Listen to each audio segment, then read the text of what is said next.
Gold, trusted gold buyers. మీరు తాకట్టు పెట్టిన బంగారాన్ని విడిపించి ఈ రోజు ఉన్న మార్కెట్ ధరకు కొనబడను.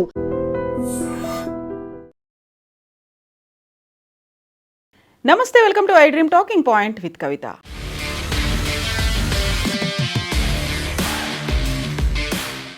భారతదేశ రాజకీయాల్లో అత్యంత ఆసక్తి రేకెత్తించినటువంటి తమిళనాడు, వెస్ట్ బెంగాల్ అసెంబ్లీ ఎన్నికల పోలింగ్ ప్రక్రియ నిన్న జరిగింది. వెస్ట్ బెంగాల్లో 2 ఫేజుల్లో మొదటి ఫేజ్ నిన్న కంప్లీట్ అయింది. అంచనాలకు మించి ఓటర్లు పోలింగ్ కేంద్రాలకు పోటెత్తడంతో 2 రాష్ట్రాల్లోనూ రికార్డ్ స్థాయి పోలింగ్ నమోదైంది. తమిళనాడు, వెస్ట్ బెంగాల్ అసెంబ్లీ ఎన్నికల పోలింగ్ ముగియగా ఓటర్లు భారీగా తరలివచ్చి రికార్డ్ స్థాయి ఓటింగ్ చేశారు. 2 రాష్ట్రాల్లోనూ ప్రజల ఉత్సాహం స్పష్టంగా కనిపించింది. ఫలితాలపై ఉత్కంఠ మరింత పెరిగింది. బెంగాల్లో కొన్ని చోట్ల ఉద్రిక్తతలు నెలకొన్నప్పటికీ తమిళనాడులో పోలింగ్ ప్రశాంతంగా సాగింది. అధిక ఓటింగ్ శాతం ఏ పార్టీకి అనుకూలంగా మారుతుంది అనేదే ఇప్పుడు కీలకంగా మారింది. తమిళనాడులో మొత్తం 234 నియోజకవర్గాలకు ఒకే విడతలో ఎన్నికలు నిర్వహించారు.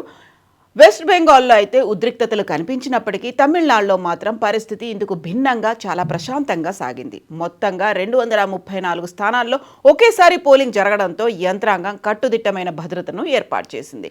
అక్కడ ప్రధానంగా అధికార డిఎంకే, ప్రతిపక్ష ఏఐడిఎంకే, బీజేపీ కూటమితో పాటు తొలిసారి రాజకీయ బరిలోకి దిగిన స్టార్ హీరో విజయ్ నేతృత్వంలోని టీవీకే పార్టీ మధ్య ముక్కోణపు పోటీ నెలకొంది. 4023 మంది అభ్యర్థులు భవితవ్యాన్ని ఓటర్లు ఈవీఎం నిక్షిప్తం చేశారు. సాయంత్రం 6 గంటల వరకు 84.29% పోలింగ్ నమోదైంది. గతంలో ఎన్నడూ లేని విధంగా ఓటర్లు భారీగా తరలివచ్చి ప్రజాస్వామ్య పండుగలో పాల్గొన్నారు. ఎండ వేడిని సైతం లెక్క చేయకుండా ఓటర్లు లైన్లలో బారులు తీరి ఓట్లు వేశారు. 2011లో నమోదైన 78.29% ఇప్పటి వరకు తమిళనాడు చరిత్రలో అసెంబ్లీ ఎన్నికల్లో అత్యధిక పోలింగ్ శాతం అయింది. అయితే ఈసారి ఆ రికార్డ్ బద్దలైంది. సాయంత్రం 6 గంటల వరకు 84.29% పోలింగ్ నమోదు కావడం విశేషం.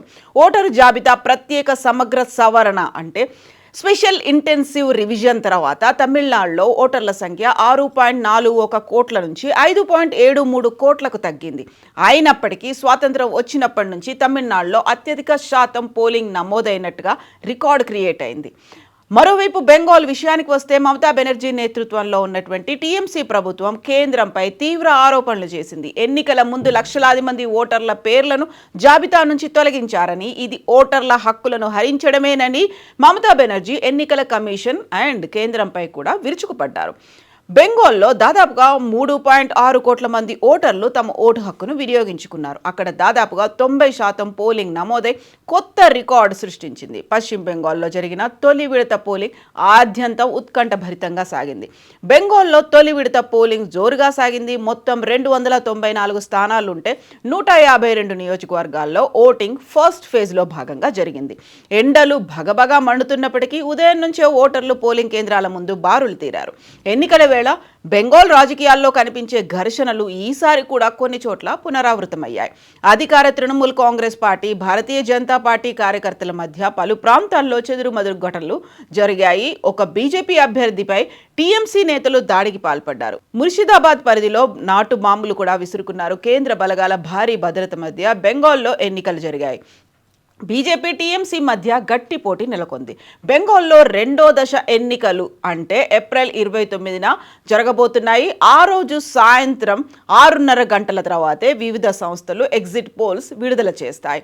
స్వాతంత్రం వచ్చినప్పటి నుంచి బెంగాల్, తమిళనాడులో అత్యధిక శాతం పోలింగ్ నమోదైంది. ప్రతి ఓటరుకు ఎలక్షన్ కమిషన్ ఆఫ్ ఇండియా వందనాలు అర్పిస్తోంది అని భారత ప్రధాన ఎన్నికల కమిషనర్ జ్ఞానేష్ కుమార్ తెలిపారు.